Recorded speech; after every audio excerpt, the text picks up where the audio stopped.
I remember one Republican senator say, "Alex, you're the first person to talk to me about climate change." And we found that a lot of members weren't reading about climate change. They didn't know a lot about the issues. They weren't comfortable talking about it. They certainly would not have been comfortable talking about it at a town hall meeting or something else. Over the last 4 years, I will say we've seen a massive change in that. That was Alex Flint. He's the executive director of the Alliance for Market Solutions. Alex says it's critical to reduce carbon emissions. He's also a lifelong conservative and says it's equally critical to grow America's economy and keep us from heading off the financial cliff. This is Energy Solutions, a podcast from the Electric Power Supply Association, where we unpack the stories and trends behind America's changing electric grid. I'm your host, Todd Snitchler, EPSA's president and CEO. While the power sector works every day to innovate, strengthen, and make our electric system cleaner, Energy Solutions also need policy proposals that create a runway for that work, and both sides of the aisle need to agree. Having served as a staff director of the U.S. Senate Committee on Energy and Natural Resources, Alex knows that's not easy. But by perfecting and finding consensus around market-based solutions like a carbon price, he's confident that more conservatives will come to the climate table. I talked with Alex to hear what matters to conservatives when it comes to improving our environment, America's economy, and our energy security, and why competitive market-based solutions like a carbon price will accelerate the energy transition and could gain elusive bipartisan agreement.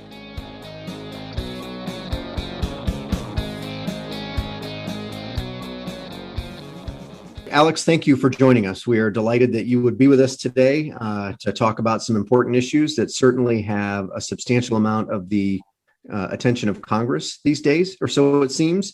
But before we start with kind of the policy discussion, it's always helpful for people to know who we're talking with. And so if you take a few minutes and tell us a little bit about the Alliance for Market Solutions and why it was created and what you advocate for and what it's all about, I think that'd be useful for folks that are listening. Yeah, 4.5 years ago, a group of us came together, all Republicans, all generally conservative, a lot of us with business backgrounds. And we thought that Republican orthodoxy on climate change needed to evolve. At that point, many Republican policymakers were denying the existence of climate change. And those that were comfortable talking about it weren't really comfortable with a set of policy responses to climate change. We thought there needed to be a group of Republicans able to have a respectful conversation with other Republicans, among Republicans, about what the correct application of conservative principles should be to this issue. Now, you mentioned a lot of interaction with the Republican side of the aisle, but I suspect you also have conversations with our friends on the other side of the aisle, perhaps are pulling in the opposite direction. So just curious how you interact with both sides of the aisle. Well, we exist to help Republicans figure out how to deal with this issue. Mm-hmm. Increasingly, they recognize that something is going on. They see forest fires, they see increased hurricane intensity and all these other things. They also see polling that this is increasingly important to constituencies that they care about, to their voters. And so when we began, they weren't having conversations with environmental organizations, and even companies that were concerned about climate weren't talking to conservative Republican policymakers about climate. There was it was an awkward conversation people didn't want to have. And so we began saying, look, we are with you ideologically on a lot of things. Let's talk about this. And generally, those conversations were in private. I remember one Republican senator say, "Alex, you're the first person to talk to me about climate change." And we found that a lot of members weren't reading about climate change. They didn't know a lot about the issues. They weren't comfortable talking about it. They certainly would not have been comfortable talking about it at a town hall meeting or something else. Over the last 4 years, I will say we've seen a massive change in that. They are now much more aware of the issues. They are thinking about it from their perspective. They see it in their districts. They are more comfortable talking to their constituents who care about these issues. And so we are seeing an evolution in the conversation. I think we're still at the point where the scale of the problem is hard for policymakers of both parties to understand. And we're in the beginning days of trying to reach a consensus of what the policy is. We do speak predominantly with Republicans. Democrats do reach out to us from time to time and say, how do I talk to Republicans? Which Republicans should I be talking to? Explain what Republicans are thinking to us. There's some sincere efforts on both sides of the aisle to understand what the art of possible is in climate policy space. So we do talk to members of both sides. In the end, we think climate policy has to be stable for decades to address the problem, and it has to be durable. And that takes buy-in from some amount of both parties. So we're very interested in eventually a bipartisan agreement. But right now, Republicans should know that we are Republicans talking primarily to Republicans about climate change. Yeah. It's interesting that you use the word durable, because that's part of the EPSA mission. Is we are trying to advocate for markets that will ensure a durable regulatory framework for sustainable environmental progress. As you note, it can't be a 2-year cycle. Nobody makes a 2-year investment decision in the space in which our members operate. You need to know that there is some degree of certainty. And I think marrying the concepts that you already described with where the business community is trying to get to allows that durability is a fundamental building block to a successful policy to actually be implemented to make a difference. Yeah, and there's all sorts of tensions in this conversation. One of them is there are a lot of people who believe we have to act fast. Right. I'm more of the school that we need to make sure that we act in the right way, that we are directionally correct, that we identify policies that will last for the long term, that are sustainable over the many decades. I acknowledge it would be nice to have policies in place today. It would be nice to have acted years ago. But the reality is we haven't. We need to think forward to where are we going to be in 2030, 2040, 2050, 2100. What's reasonable? And reasonable from a policy perspective, but also from a market perspective. I mean, there's a lot of people who are talking about, like, when is net zero in the utility sector going to occur? And frankly, some people are throwing out dates that I just think are beyond optimistic. I try not to be critical, but there is no way we can transform the electricity sector on the time frame some people are talking about. And there needs to be realistic and credible conversations about how fast can the market respond, what are the correct policies, which policies work best in the marketplace. I think, frankly, both sides of the climate discussion need to do a better job with dealing with the reality of the challenges that we face. So you've already made it very clear. You care about emissions, you care about reducing emissions, and believe that's a critical issue. We agree with you on that. And you also just noted, which kind of leads into my next question, that managing the costs of transition and preserving competition and innovation is important to EPSA members. So can you talk a little more about, how do you manage not breaking the bank for consumers, or how do you do this in a way that doesn't unduly burden consumers, but still achieves those policy objectives? There are a lot of interconnected things that have to be considered in answering that question. We currently provide about $15 billion a year in tax subsidies for low carbon clean energy technologies. We need more low carbon clean energy technologies. There are people who think we should just expand the tax incentives that we give. But I look behind that and I say those are coming out of the general fund to the Treasury. We're currently $28.5 trillion in debt. We're running on the neighborhood of long-term $2 trillion a year deficits on $3.5 trillion in tax revenue to the U.S. Treasury every year. I think the current subsidies are unsustainable. And I think that's one reason that policymakers only extend them 1 year at a time. I don't think they can continue. And so I look at that and I think they have made a difference in the market, but they are inadequate. And I don't think they're sustainable. So I go with the model that traditional economists do, which is to say there is a negative externality associated with power production. That is the greenhouse gases emitted from it. There is a cost of those greenhouse gases. The best way to deal with that externality is to charge a cost, to impose a tax on pollution into the atmosphere. And what that does is it creates an incentive across the economy, not just where policymakers provide a subsidy, but economy-wide for technologies and policies that reduce carbon emissions. And it also reverses the flow of the treasury of the money to the Treasury, right? It creates a tax that provides revenue to the Treasury. Now, people don't like taxes. I know that. But we collect taxes we're spending taxes on low carbon energy technologies. What I'm suggesting is that we instead optimize the tax code to encourage low carbon technologies.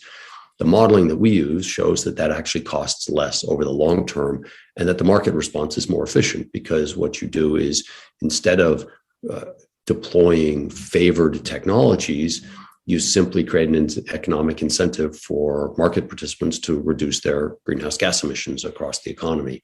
So I realize that it's sort of it's definitely the economist's preferred way of doing this. Sure. Eventually, I think it will become the politically necessary way to do it, in large part because I don't think we can afford to keep having multi-trillion-dollar a year deficits. I think the idea of the government paying or buying our way out of this problem is unsustainable in the future. And I mean fairly close future. Like in the next couple of years, I don't think we can keep doing that. And I'm trying to address climate over a multi-decade timeframe. Sure. You talked about the revenue generally. Have you done modeling? Do you know roughly where you think the carbon tax dollar would land? How much money would actually show up in the Treasury if this program's actually developed? Yeah. So most carbon tax models that really begin to reduce carbon emissions into the atmosphere price carbon at $35 to $55 a ton. If you put that program in place and you put it upstream, so at coal mines, at well mouths and other things, and it would affect prices throughout the economy as it drove up the costs of coal and natural gas and oil and other carbon emitting technologies and fuels, that would generate probably about $150 billion a year, $1.5 to $2 trillion over 10 years, which is the window that Congress usually looks at. That's fairly substantial when you talk about, otherwise, over a 10-year window, the government's on course to collect about $35 trillion, $3.5 trillion a year. So anything where you're talking about raising $1.5 to $2 trillion a year is a very significant tax policy. Sure.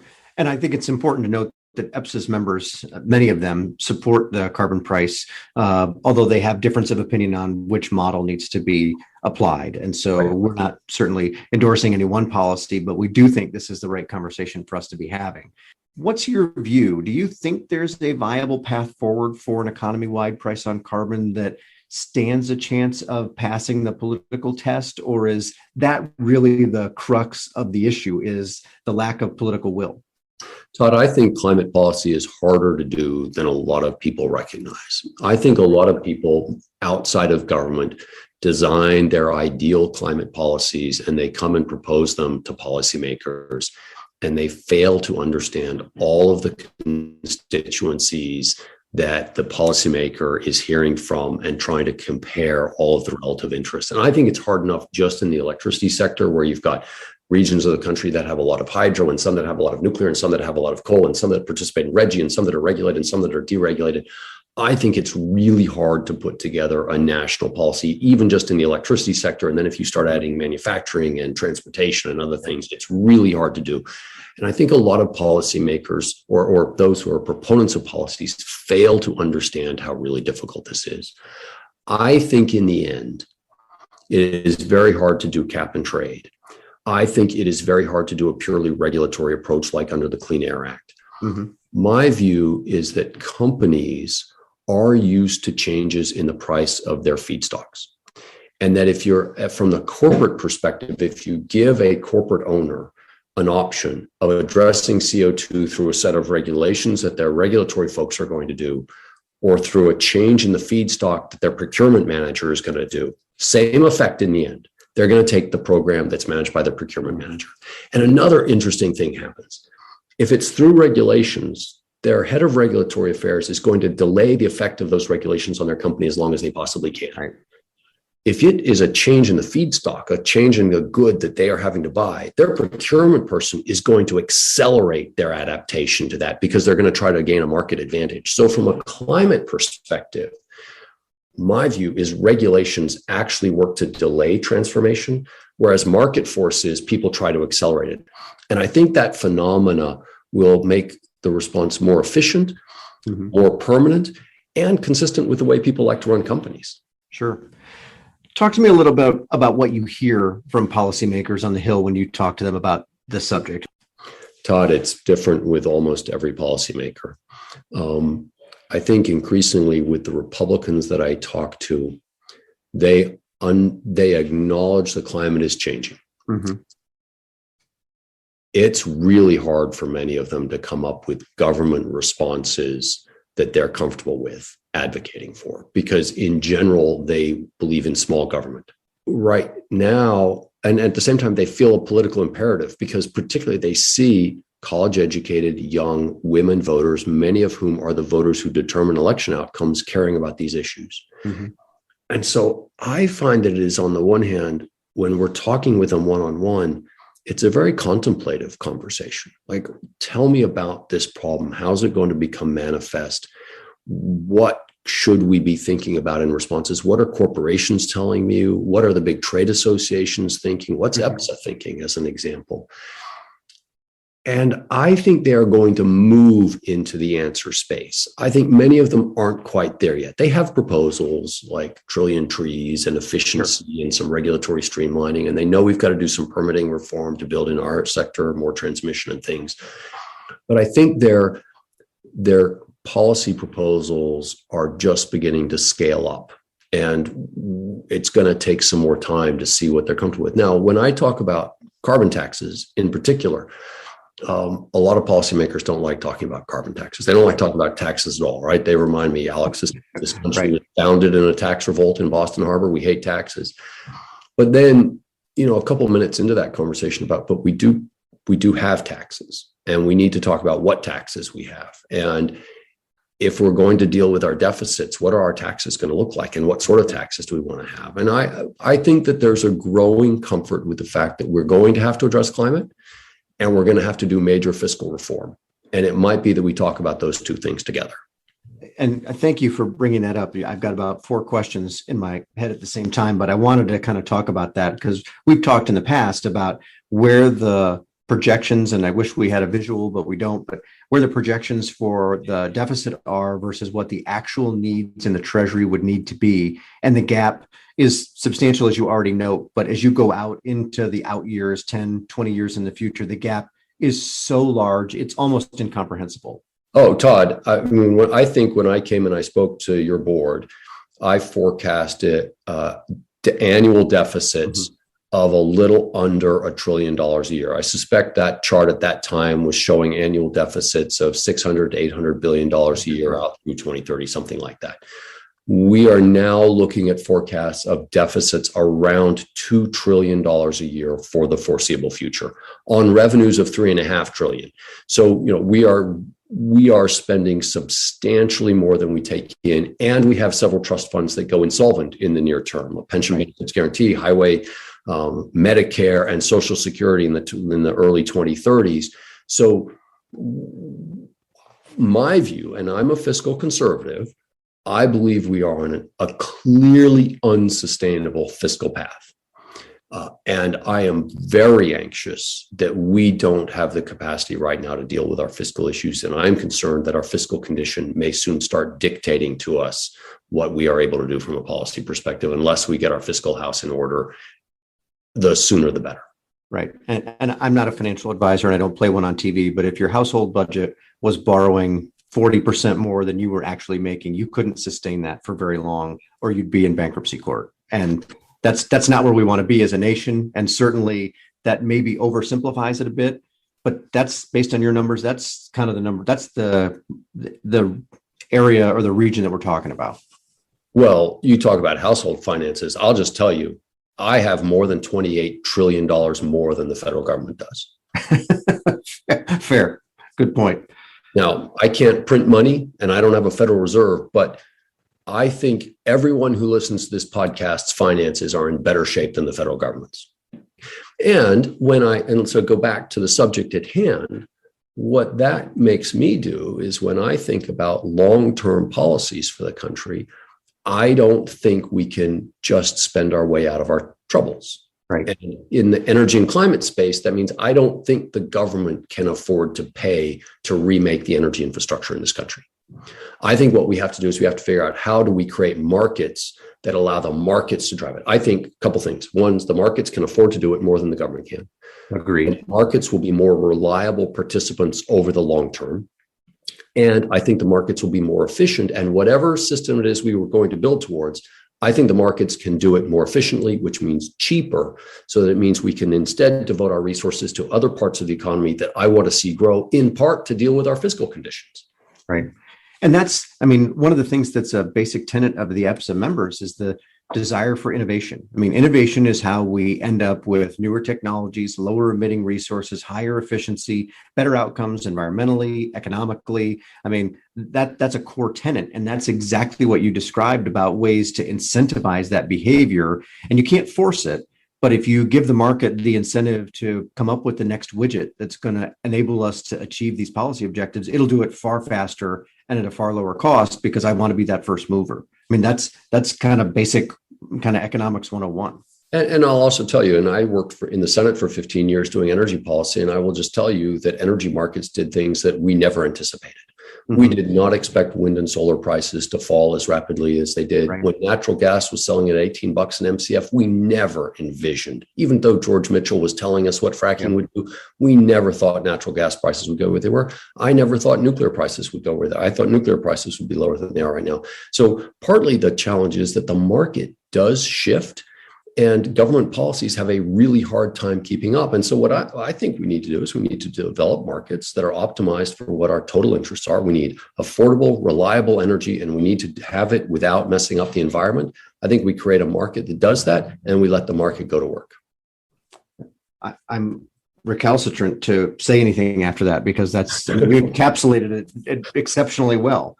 So I'll ask you to kind of do a little bit of the current parlor game in town, which is, what do you think of the current slew of energy proposals? And I say that because there are a number of proposals, both in the House and the Senate. The president and the administration have put out a proposal to talk about a clean energy standard and any number of other things. And I'm curious if you think that the energy policy discussion is moving in the right direction.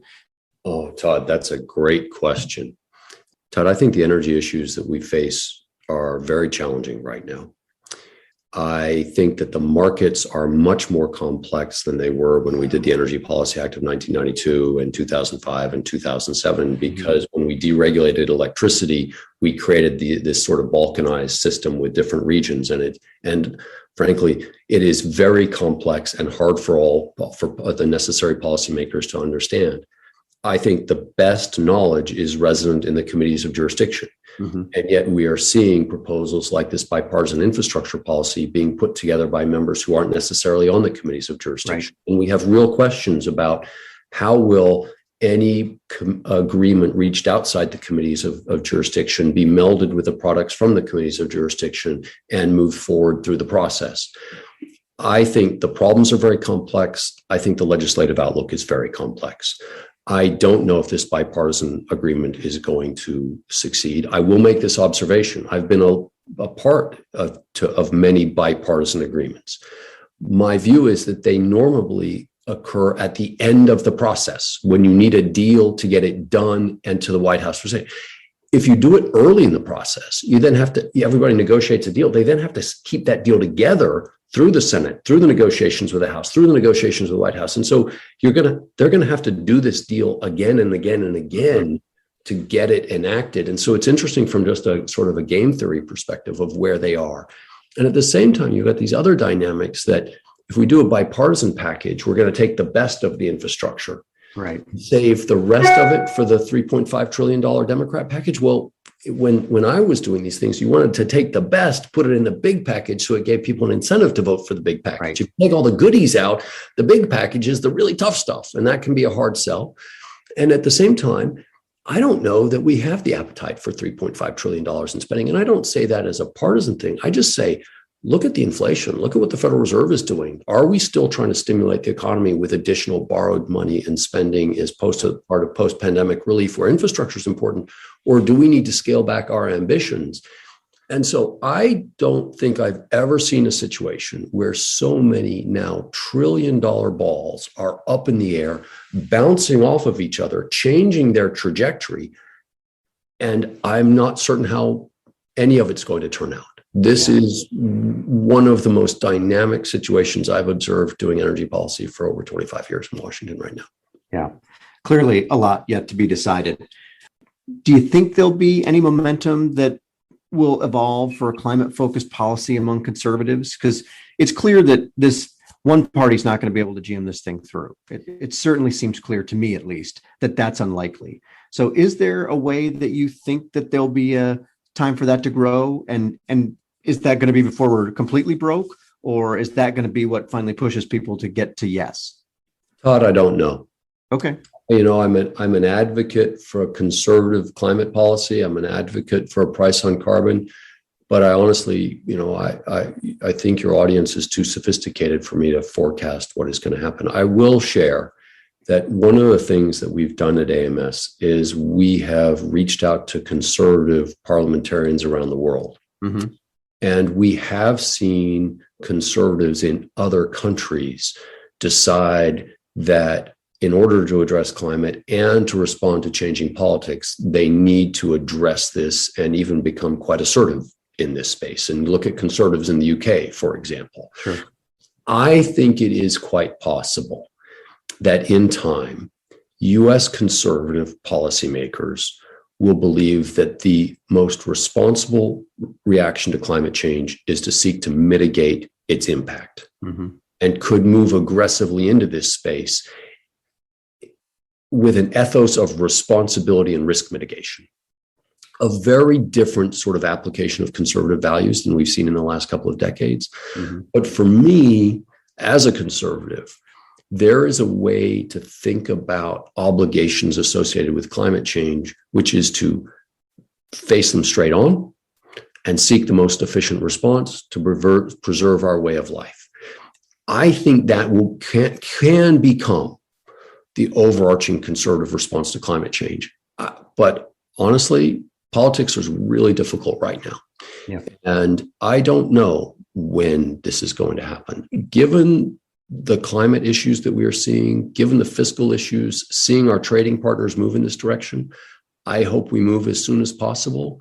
But these are tough times right now. So with that in mind, what if you were drawing it up, what do you want to see from the private sector or from industry more broadly to try to either assist in the process or that would be helpful to achieve the objectives that we've been discussing now for the last 40 minutes or so? My favorite private sector executives, when they come in and have meetings with Republicans, say, this is happening. Our company is responding to this. We would like to see the government be a partner in this. Pull up a chair, sit at the table, participate in this. And we want you at the table because we want that whatever solution is achieved to be durable. That, to me, it's becoming a pretty compelling statement that more and more corporate leaders are willing to make. And is that probably the one thing that you need them to understand better, is kind of the process about how this needs to work together? Or is there something else that you'd say, there's one thing you need to understand and it's X? Yeah, I think that is about it. When I worked in the Senate for a long time and people would come in and propose complex policy suites that they had sort of sat off and calculated their own politics of and understood, they thought they had the perfect policy suite. I used to think, look, I have 23 members of the Senate Energy Committee. I was a staff director there. I count to 12 all the time. Right. And I'm trying to figure out how to get it to pass the Senate. I'm counting to 60 on cloture and 50 on final passage. And then I'm negotiating conference agreements. Don't come with packaged political deals. I don't think it works. I think the politicians do the political deals. I think what corporate America needs to come in and say, look, this is a problem. This is how it's affecting us. This is the sort of solutions that work best for us. Like, do I want my VP for regulations dealing with this, or do I want my procurement manager dealing with this? I mean, these sort of profound fundamental answers. The members will then develop policies that work given the vote counts of the various situations that they face. And I think corporate America needs to be at the table just as much as the environmental groups are, saying, let me tell you the consequences of this. But it's the policymakers who are going to make the policy. That's what they do. Yeah, I think that's helpful context, to be sure. So as we approach the end of our time together, we've talked about a lot of things that maybe don't leave people feeling warm and fuzzy. So I'm curious if you've got one thing that you're optimistic about for the future. What would that be? Todd, I think the thing I'm optimistic about is I think markets are responding, and I think they will respond faster than we expect. I'm particularly intrigued by storage, direct air capture, distributed generation. The transformation in the transportation sector is occurring faster than I imagined. One of the things I enjoy about being in the energy field is that my expectations get challenged. Things happen that people don't forecast. And I think this is a compelling issue. I think there's going to be remarkable transformation. And that's part of what makes this really interesting. Mm-hmm. I suspect some of the biggest companies in energy will not be in this sector 25 years from now. And I think companies we have not heard of may be the largest players in the energy markets 25 years from now. And that is exciting and interesting and scary all at the same time. Yeah, we are living at a time of unprecedented change in the energy value chain. And that's not just limited to what our members do. I think it's in the broader energy landscape globally. And so we're all in for a fasten your seatbelt kind of ride over the next couple of decades. And I think we all are optimistic that we'll end in a good place. And so how we get there is going to be the challenge from, here to there. So with that, Alex, I do want to thank you for taking time to visit with us. I think your comments have been particularly helpful and insightful as we try to think through some of these challenging issues. There are no simple solutions, but I think you've helped provide some real context around how we need to think about these if we want to have a meaningful dialogue that results in durable policy solutions, which I think are all of our goals. And Todd, I just want to compliment you and everybody at EPSA for rolling up your sleeves and engaging on this. These are difficult issues. I think they are the issues that we face. I see your impact as I wander the halls of Capitol Hill. I know that you're having an impact and you're up there. So my hat's off to you. Thanks for being engaged, and it's been a pleasure. Thanks for the time. Thanks a bunch, Alex.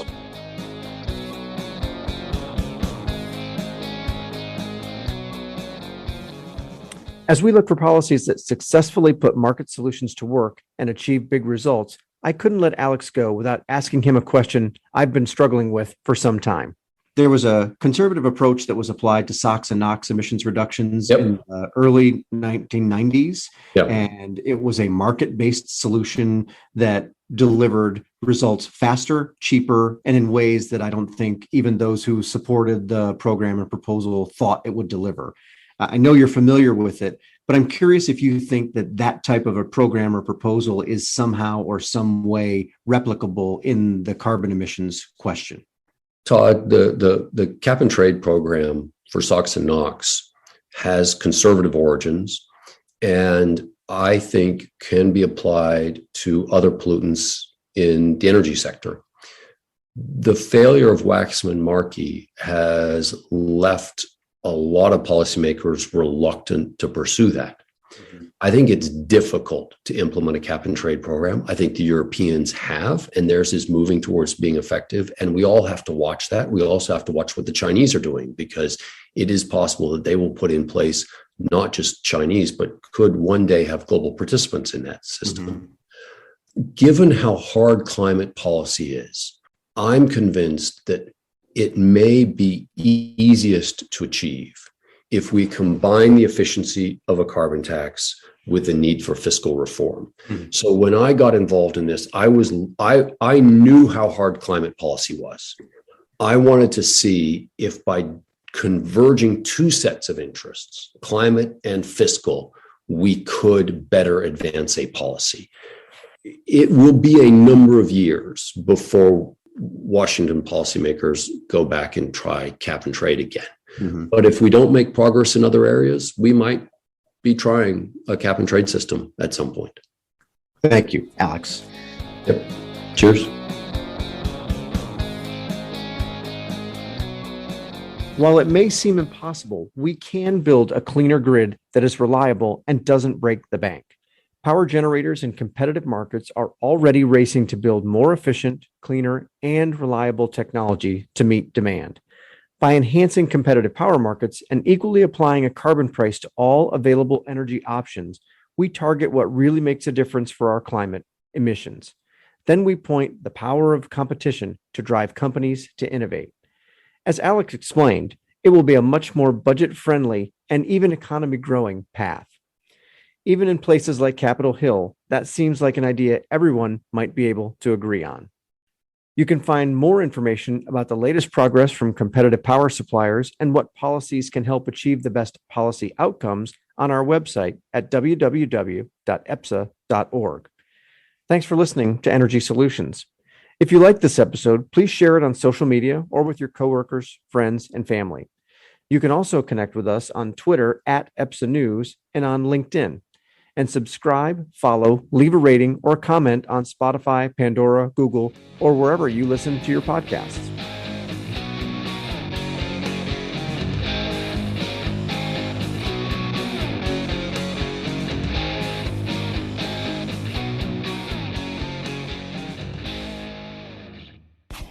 Energy Solutions is brought to you by the Electric Power Supply Association. EPSA represents America's competitive power suppliers, which bring about 150,000 megawatts of power generation resources to customers throughout the United States. Discover the power of competition at www.epsa.org.